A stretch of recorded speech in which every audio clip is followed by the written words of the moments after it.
நிறைவாக்க வேண்டும் என்று சொல்லி தேவன் முன்னமே அறிந்ததுனால ஊழியக்காரரை அந்த அம்மா வீட்டுக்கு அனுப்பி வைத்தார். ஆமென், அல்லேலூயா. இப்போ அந்த அம்மா வீட்டில் நிரம்பி வழியக்கூடிய ஆசீர்வாதம் கடந்து வந்தது. பஞ்சகால முடியும் வரையிலும் எண்ணெயும் மாவும் நிரம்பி வழிந்து கொண்டே இருந்தது. அல்லேலூயா, அல்லேலூயா. கர்த்தர் அந்த அம்மாவுக்கு அந்த பையனுக்கு ஜீவனை கொடுத்தார். அவர்களுடைய குறைவை எல்லாம் கர்த்தர் நிறைவாக்கினார். அவங்களுடைய வேதனையெல்லாம் கர்த்தர் மாற்றினார். அவங்களுடைய மரணத்தை ஜெயமாக மாற்றினார். ஆமென், அல்லேலூயா. இதே போல உங்க வாழ்க்கையிலும் கர்த்தர் நிச்சயமாக மாற்றுவார். ஆமென், ஆமென். ஆனா ஒண்ணு செய்யணும். ரெண்டு பேருமே ஒரு காரியத்தை செஞ்சாங்க. பேதுரு வாழ்க்கையிலும் நிரம்பி வழியதுக்கு ஒரு காரியத்தை செஞ்சான். சாரிபாத் விதவை இந்த அம்மாவும் என்ன பண்ணாங்க? ஒரு காரியத்தை செஞ்சாங்க. என்ன பண்ணாங்க அப்படின்னா கீழ்ப்படிந்தார்கள். என்ன பண்ணாங்க? கீழ்ப்படிந்தார்கள். பேதுருகிட்ட இயேசு சொல்றாரு, ஆழத்துல போய் வலையை போடு அப்படிங்கிறாரு.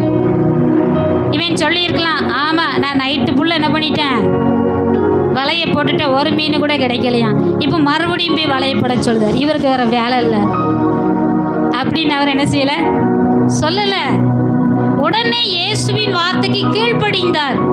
நான் நைட்டு ஃபுல்லா வலை போட்ட ஒரு மீனும் கிடைக்கல, ஆனாலும் இயேசு சொல்றாரு கீழ்ப்படிந்து போடுவா, நிச்சயமாக கர்த்தர் மீன்களை தருவார் என்று சொல்லி கீழ்ப்படிந்தான். அதனால வலை கிழியத்தக்கதாக மீன்களை பெற்றுக்கொண்டான். கீழ்ப்படிந்தான், அதனால 2 படகுகள் அமிழத்தக்கதாக மீன்களை பெற்றுக்கொண்டான். அல்லேலூயா. சாரிபாத் விதவை வீட்டில் அந்த ஊழியக்காரர் சொல்றாரு, ஏம்மா முதல் அடைய சுட்டு எனக்கு கொண்டு வா. இங்க சுடுறதுக்கு மாவே இல்லை, இருக்கதே கொஞ்சம் மாவு, ஒருபடி மாவு தான் இருக்கு. அதையே எங்களுக்கு அரை வயிற்றுக்கு தான் காணோம். அந்த மாவை நாங்க சுட்டுட்டு அடுத்து சாகலான்னு இருக்கிறோம், நீ வேற அடைய கேட்கிறீரே, அடையெல்லாம் தர முடியாது அப்படின்னு நம்ம என்ன செய்யல, சொல்லல.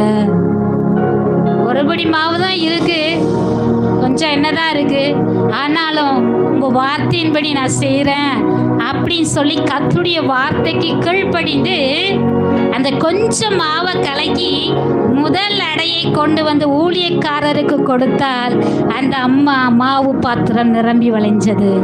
அந்த அம்மாவுடைய எண்ணெய் பாத்திரமும் நிரம்பி வழிந்தது.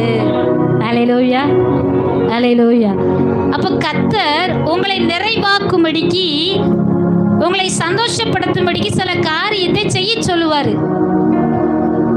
இப்ப பிள்ளைங்க பரீட்சையில மார்க் வரணும்னா பெற்றோராகி நாங்க என்ன சொல்லுவோம், நீங்க என்ன சொல்லுவீங்க? எப்பா நல்லா படி, பாப்பா நல்லா படி, படிச்சாதான் என்ன செய்ய முடியும், எக்ஸாம்ல நல்லா பரீட்சை எழுதி மார்க் வாங்க முடியும். நம்ம சொல்றத கேட்டுட்டு கீழ்ப்படிந்து படிச்சா என்ன வரும்? மார்க் வரும். ஆமா, உங்களுக்கு ஒரு வேலையே இல்லை, எப்போ பார்த்தாலும் படி படின்னு சொல்றீங்கன்னு சொல்லி படிக்காம இருந்தா பேப்பர்ல என்னதான் வரும்? முட்டை தான் வரும். அல்லேலூயா. என்ன வரும்? முட்டை தான் வரும், மார்க் வராது. அதுக்கப்புறம் தான் ஃபீல் பண்ணுவாங்க, ஐயோ அம்மா அப்பாவும் எவ்வளோ சொன்னாங்களே, படி படின்னு சொன்னாங்களே, படிக்காம போயிட்டேனே. இதே போலதாங்க கர்த்தர் நம்மோடு சில காரியத்தை பேசுவார்.